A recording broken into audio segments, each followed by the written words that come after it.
Why nerds are unpopular. Paul Graham. February 2003.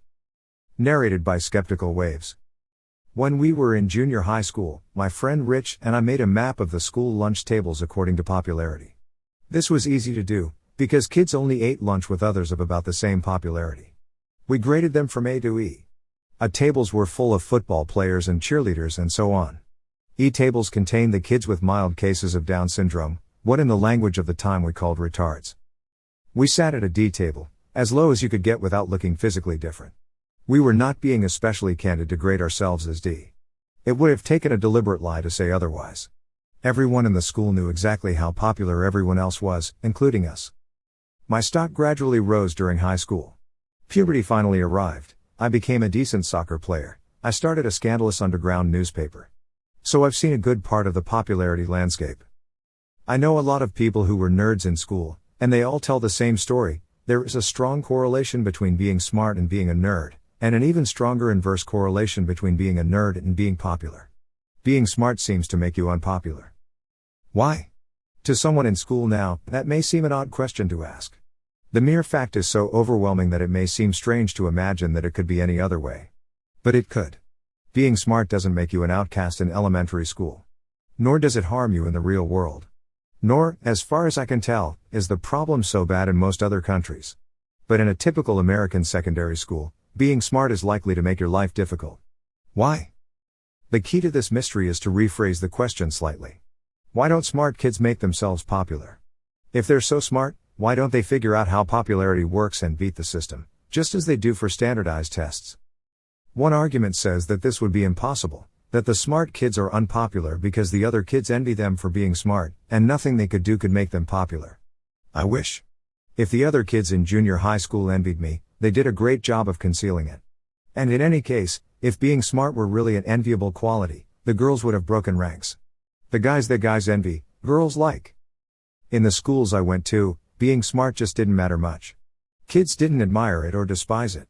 All other things being equal, they would have preferred to be on the smart side of average rather than the dumb side, but intelligence counted far less than, say, physical appearance, charisma, or athletic ability. So if intelligence in itself is not a factor in popularity, why are smart kids so consistently unpopular? The answer, I think, is that they don't really want to be popular. If someone had told me that at the time, I would have laughed at him. Being unpopular in school makes kids miserable, some of them so miserable that they commit suicide. Telling me that I didn't want to be popular would have seemed like telling someone dying of thirst in a desert that he didn't want a glass of water. Of course I wanted to be popular. But in fact I didn't, not enough. There was something else I wanted more, to be smart. Not simply to do well in school, though that counted for something, but to design beautiful rockets, or to write well, or to understand how to program computers. In general, to make great things. At the time I never tried to separate my wants and weigh them against one another. If I had, I would have seen that being smart was more important. If someone had offered me the chance to be the most popular kid in school, but only at the price of being of average intelligence, humor me here, I wouldn't have taken it. Much as they suffer from their unpopularity, I don't think many nerds would. To them the thought of average intelligence is unbearable. But most kids would take that deal. For half of them, it would be a step up. Even for someone in the 80th percentile, assuming, as everyone seemed to then, that intelligence is a scalar, who wouldn't drop 30 points in exchange for being loved and admired by everyone? And that, I think, is the root of the problem. Nerds serve two masters. They want to be popular, certainly, but they want even more to be smart. And popularity is not something you can do in your spare time, not in the fiercely competitive environment of an American secondary school. Alberti, arguably the archetype of the Renaissance man, writes that no art, however minor, demands less than total dedication if you want to excel in it. I wonder if anyone in the world works harder at anything than American school kids work at popularity. Navy SEALs and neurosurgery residents seem slackers by comparison. They occasionally take vacations. Some even have hobbies. An American teenager may work at being popular every waking hour, 365 days a year. I don't mean to suggest they do this consciously. Some of them truly are little Machiavellis, but what I really mean here is that teenagers are always on duty as conformists. For example, teenage kids pay a great deal of attention to clothes. They don't consciously dress to be popular. They dress to look good. But to who? To the other kids. Other kids' opinions become their definition of right, not just for clothes, but for almost everything they do, right down to the way they walk. And so every effort they make to do things right is also, consciously or not, an effort to be more popular. Nerds don't realize this. They don't realize that it takes work to be popular.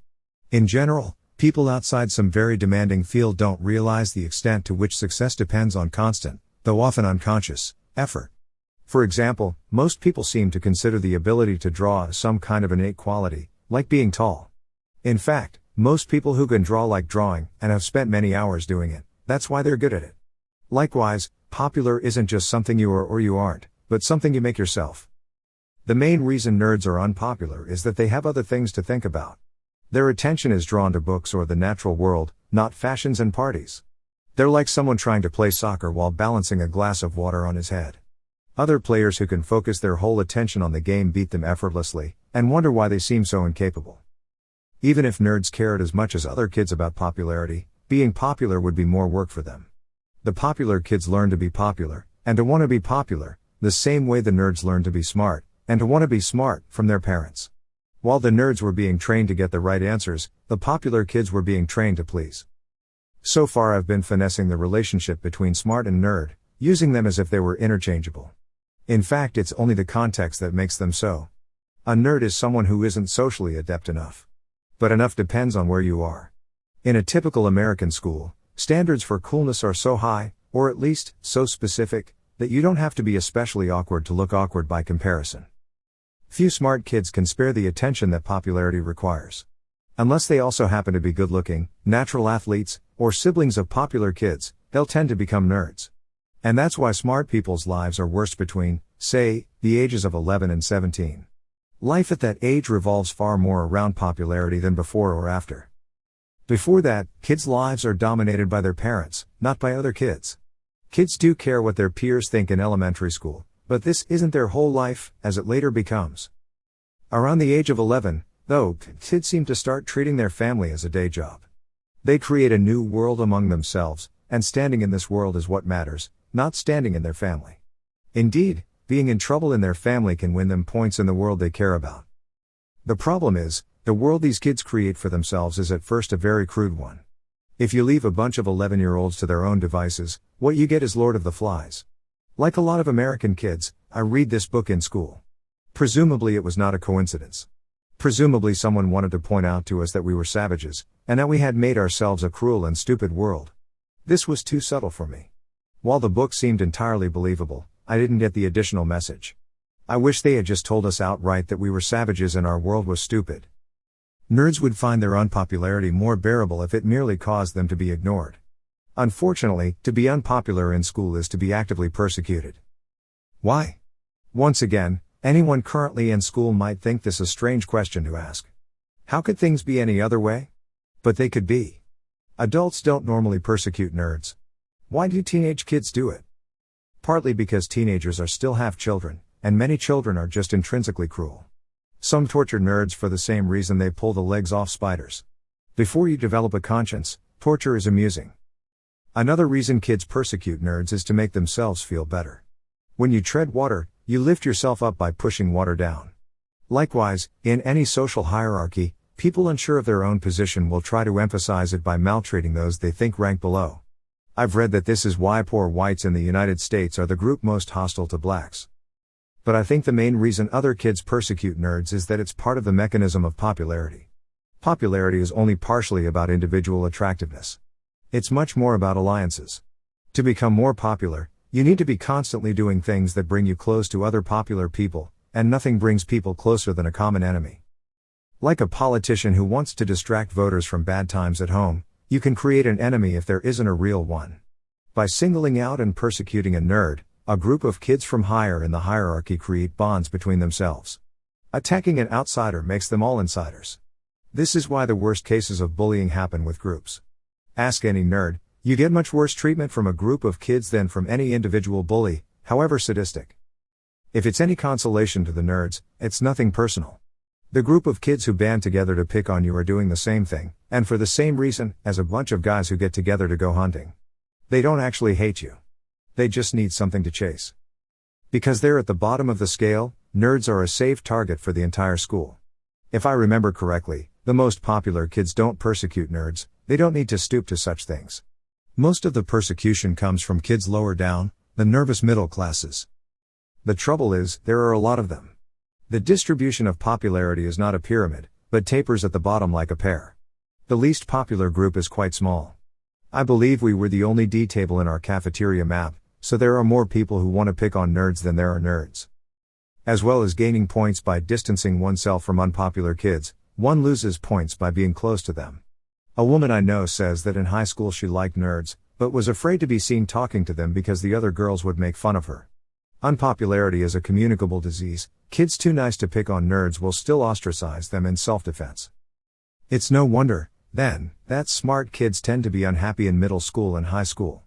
Their other interests leave them little attention to spare for popularity, and since popularity resembles a zero-sum game, this in turn makes them targets for the whole school. And the strange thing is, this nightmare scenario happens without any conscious malice, merely because of the shape of the situation.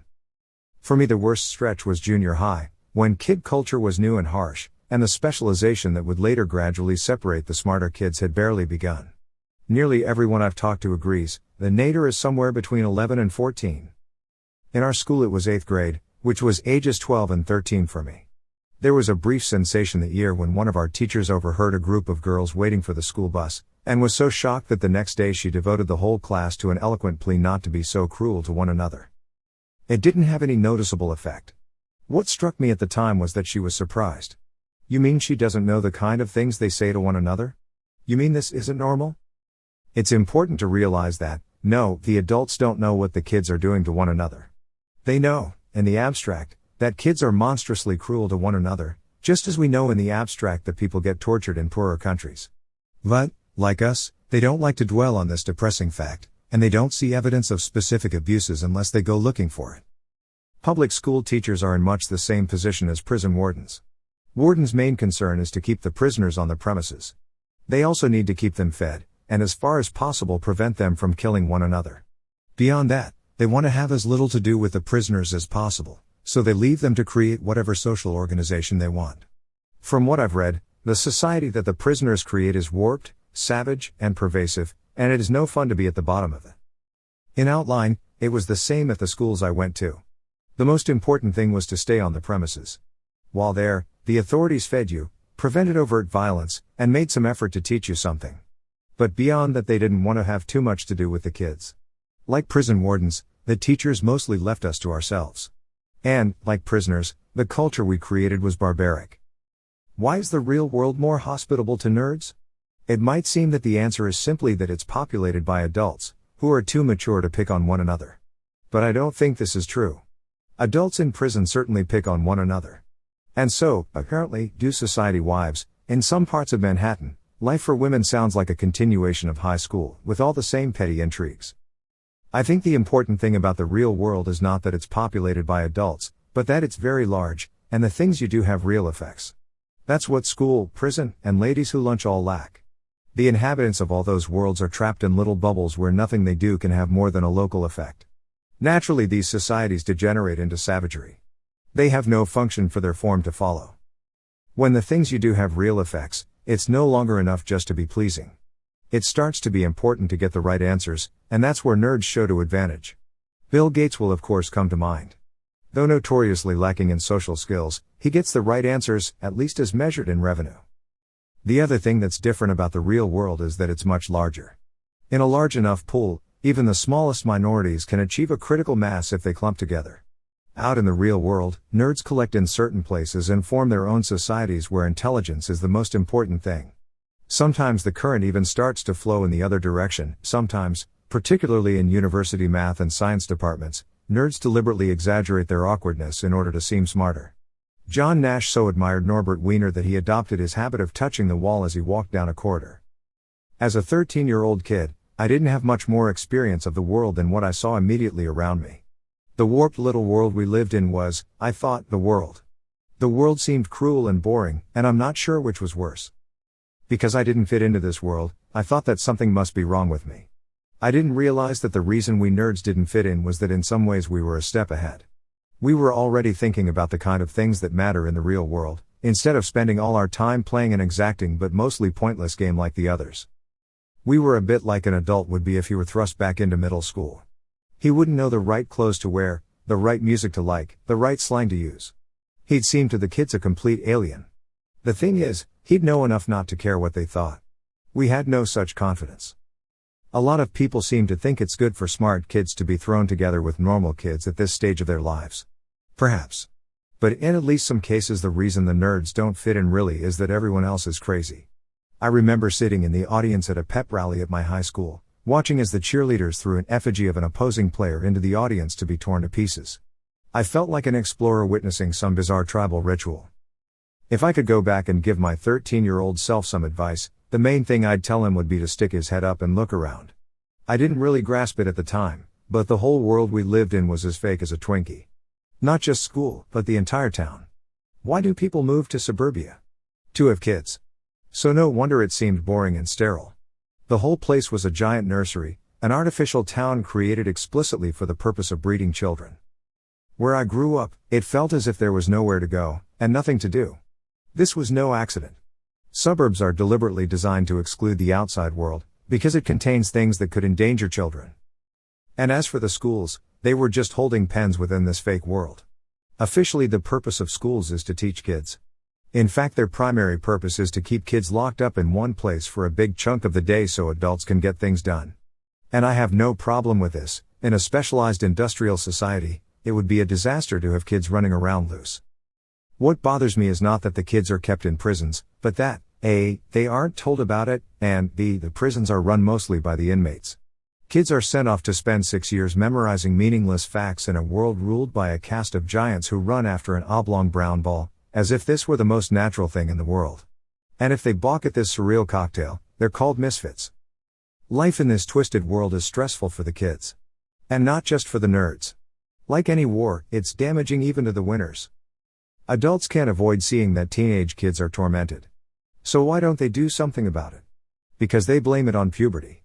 The reason kids are so unhappy, adults tell themselves, is that monstrous new chemicals, hormones, are now coursing through their bloodstream and messing up everything.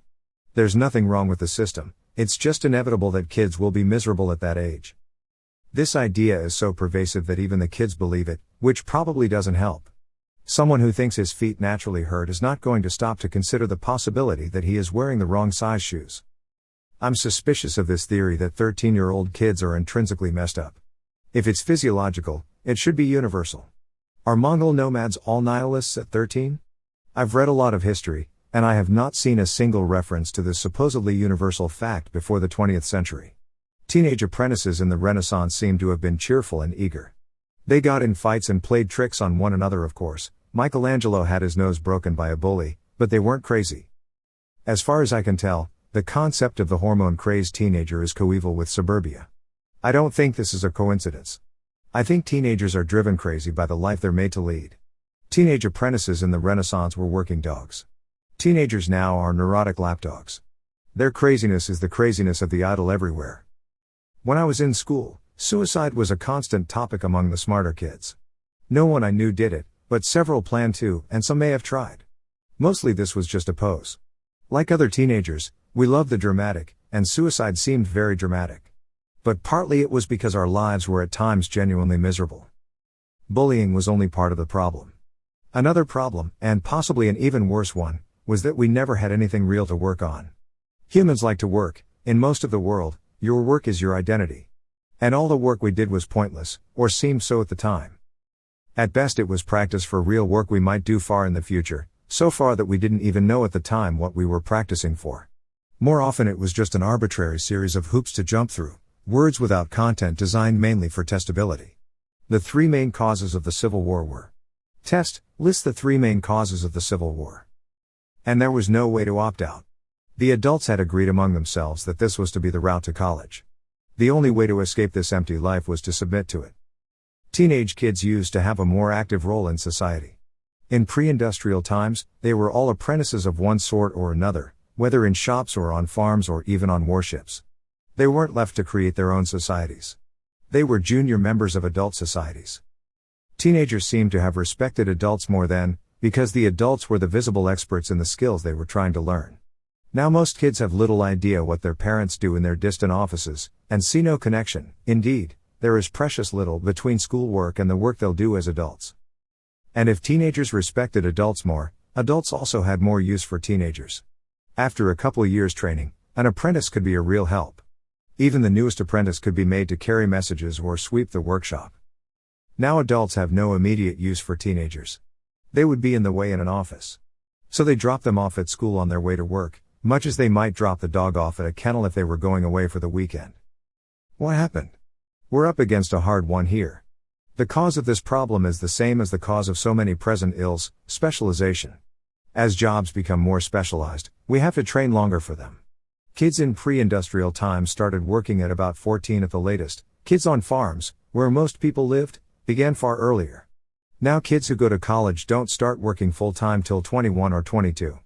With some degrees, like MDs and PhDs, you may not finish your training till 30.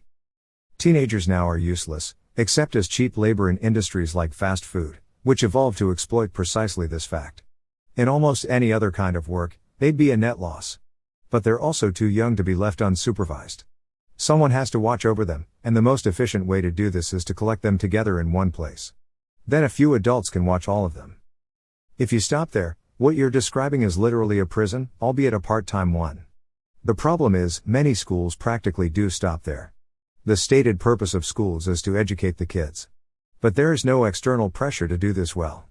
And so most schools do such a bad job of teaching that the kids don't really take it seriously, not even the smart kids. Much of the time we were all, students and teachers both, just going through the motions. In my high school French class we were supposed to read Hugo's Les Miserables. I don't think any of us knew French well enough to make our way through this enormous book. Like the rest of the class, I just skimmed the Cliff's Notes. When we were given a test on the book, I noticed that the questions sounded odd. They were full of long words that our teacher wouldn't have used. Where had these questions come from? From the Cliff's Notes, it turned out. The teacher was using them too. We were all just pretending. There are certainly great public school teachers. The energy and imagination of my 4th grade teacher, Mr. Mihalko, made the tier something his students still talk about, 30 years later. But teachers like him were individuals swimming upstream. They couldn't fix the system. In almost any group of people you'll find hierarchy. When groups of adults form in the real world, it's generally for some common purpose, and the leaders end up being those who are best at it. The problem with most schools is, they have no purpose. But hierarchy there must be. And so the kids make one out of nothing. We have a phrase to describe what happens when rankings have to be created without any meaningful criteria. We say that the situation degenerates into a popularity contest. And that's exactly what happens in most American schools. Instead of depending on some real test, one's rank depends mostly on one's ability to increase one's rank.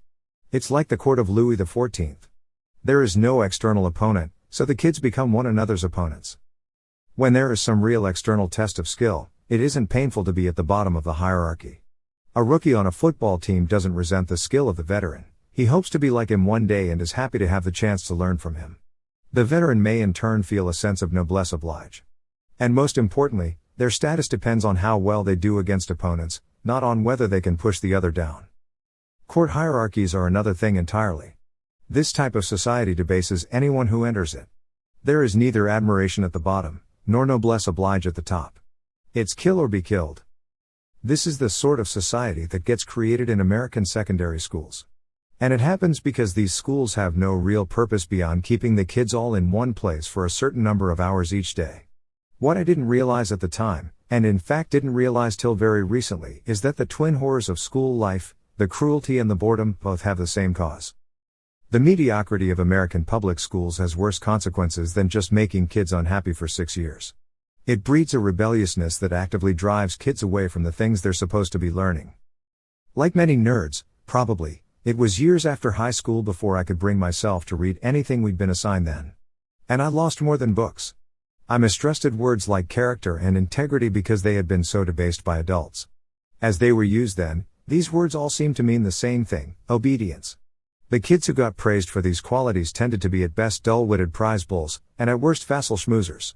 If that was what character and integrity were, I wanted no part of them. The word I most misunderstood was tact. As used by adults, it seemed to mean keeping your mouth shut. I assumed it was derived from the same root as tacit and taciturn, and that it literally meant being quiet. I vowed that I would never be tactful, they were never going to shut me up. In fact, it's derived from the same root as tactile, and what it means is to have a deft touch. Tactful is the opposite of clumsy. I don't think I learned this until college. Nerds aren't the only losers in the popularity rat race. Nerds are unpopular because they're distracted. There are other kids who deliberately opt out because they're so disgusted with the whole process. Teenage kids, even rebels, don't like to be alone, so when kids opt out of the system, they tend to do it as a group. At the schools I went to, the focus of rebellion was drug use, specifically marijuana. The kids in this tribe wore black concert t-shirts and were called freaks. Freaks and nerds were allies, and there was a good deal of overlap between them. Freaks were on the whole smarter than other kids, though never studying, or at least never appearing to, was an important tribal value. I was more in the nerd camp, but I was friends with a lot of freaks. They used drugs, at least at first, for the social bonds they created. It was something to do together, and because the drugs were illegal, it was a shared badge of rebellion. I'm not claiming that bad schools are the whole reason kids get into trouble with drugs. After a while, drugs have their own momentum. No doubt some of the freaks ultimately use drugs to escape from other problems, trouble at home, for example. But, in my school at least, the reason most kids started using drugs was rebellion. 14-year-olds didn't start smoking pot because they'd heard it would help them forget their problems. They started because they wanted to join a different tribe. Misrule breeds rebellion. This is not a new idea. And yet the authorities still for the most part act as if drugs were themselves the cause of the problem. The real problem is the emptiness of school life. We won't see solutions till adults realize that. The adults who may realize it first are the ones who were themselves nerds in school. Do you want your kids to be as unhappy in 8th grade as you were? I wouldn't. Well, then, is there anything we can do to fix things? Almost certainly. There is nothing inevitable about the current system. It has come about mostly by default. Adults, though, are busy. Showing up for school plays is one thing. Taking on the educational bureaucracy is another. Perhaps a few will have the energy to try to change things. I suspect the hardest part is realizing that you can. Nerds still in school should not hold their breath.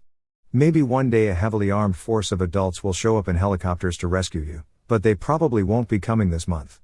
Any immediate improvement in nerds' lives is probably going to have to come from the nerds themselves.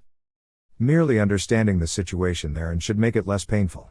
Nerds aren't losers. They're just playing a different game, and a game much closer to the one played in the real world. Adults know this. It's hard to find successful adults now who don't claim to have been nerds in high school. It's important for nerds to realize, too, that school is not life. School is a strange, artificial thing, half sterile and half feral. It's all-encompassing, like life, but it isn't the real thing. It's only temporary, and if you look, you can see beyond it even while you're still in it. If life seems awful to kids, it's neither because hormones are turning you all into monsters, as your parents believe, nor because life actually is awful, as you believe. It's because the adults, who no longer have any economic use for you, have abandoned you to spend years cooped up together with nothing real to do.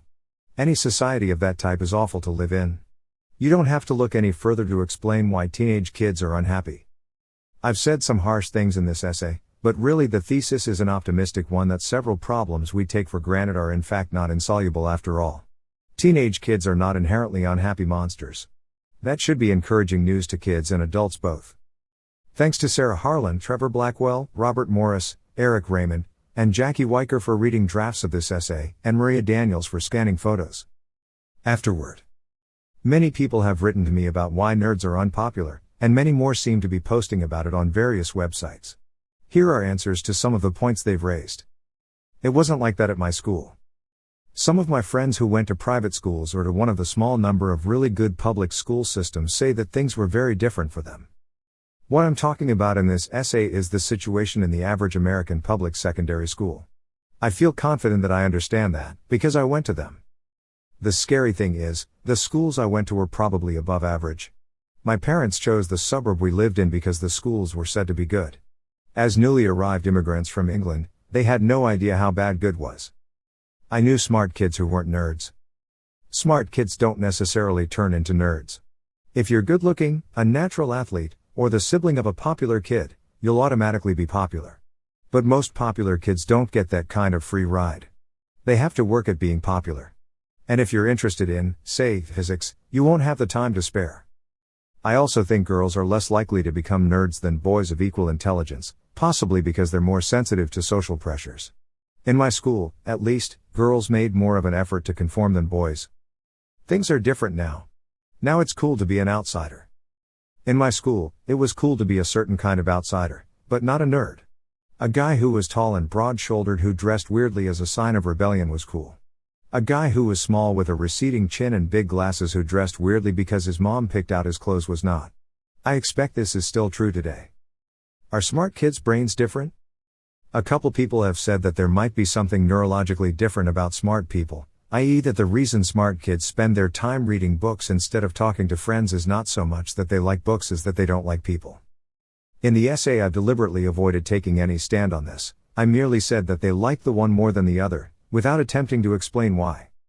From my experience, I'd say that while some smart kids may be borderline autistic, this can't by itself explain the smart/nerd correlation, because there are also plenty of nerds who are very talkative.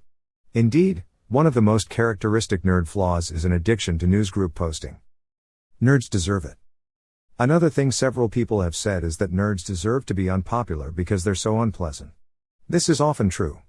The essay wasn't about whether or not nerds deserve to be unpopular, just why they are. Certainly, some of the social skills that nerds avoid learning are genuinely desirable ones. Some nerds are unbearable well into adulthood. I can think of several smart people I couldn't stand talking to for more than a couple minutes. I don't think it's a good thing that smart people are sometimes unpleasant. However, I stand by my statement that the nerds are playing a game much closer to the one played in the real world. You can be a complete asshole and still do really well in the real world. Nerds are unpopular because they're arrogant. Arrogance doesn't make kids unpopular. The good athletes in my school were plenty arrogant, and it didn't harm their popularity. Public schools are designed to be bad. Several people have suggested I read articles by John Taylor Gatto, for example his 6-lesson school teacher. There is an idea floating around that public schools are deliberately designed to turn out brainless conformists. I don't believe this. I think public schools are just what you get by default. If you build a giant building out in the suburbs and lock the kids in it during weekdays in the care of a few overworked and mostly uninspired adults, you'll get brainless conformists. You don't need to posit a conspiracy. I think nearly everything that's wrong in schools can be explained by the lack of any external force pushing them to be good. They don't compete with one another, except in sports, at which they do become good. Parents, though they may choose where to live based on the quality of the schools, never presume to demand more of a given school. College admissions departments, instead of demanding more of high schools, actively compensate for their flaws. They expect less from students from inferior schools, and this is only fair. Standardized tests are explicitly, though unsuccessfully, designed to be a test of aptitude rather than preparation. Form follows function. Everything evolves into a shape dictated by the demands placed on it. And no one demands more of schools than that they keep kids off the streets till they're old enough for college. So that's what they do. At my school, it was easy not to learn anything, but hard to get out of the building without getting caught. Why is the problem worst in America? I'm just guessing here, but I think it may be because American school systems are decentralized. They're controlled by the local school board, which consists of car dealers who were high school football players, instead of some national Ministry of Education run by Ph.D.s. It would not necessarily be a good thing for schools to be controlled by the federal government, though. In the US, except for a few carefully insulated agencies like the NSA and the CDC, smart people are reluctant to work for the federal government. The example of private schools suggests that the best plan would be to go in the other direction, away from government control. What about homeschooling? Homeschooling offers an immediate solution, but it probably isn't the optimal one. Why don't parents homeschool their kids all the way through college? Because college offers opportunities homeschooling can't duplicate. So could high school if it were done right. Why did you write this? Usually phrased as, you must be a loser if you're still bitter about high school. I wrote it because my friends are now all starting to have kids, and we found ourselves wondering how we could save them from the horrors we endured in school. So I thought about what I would do if, knowing what I know now, I had to go through high school again. In my high school, your choice was, be popular or be picked on. I know now exactly what one would have to do to be popular. But I found myself thinking, what a schlep.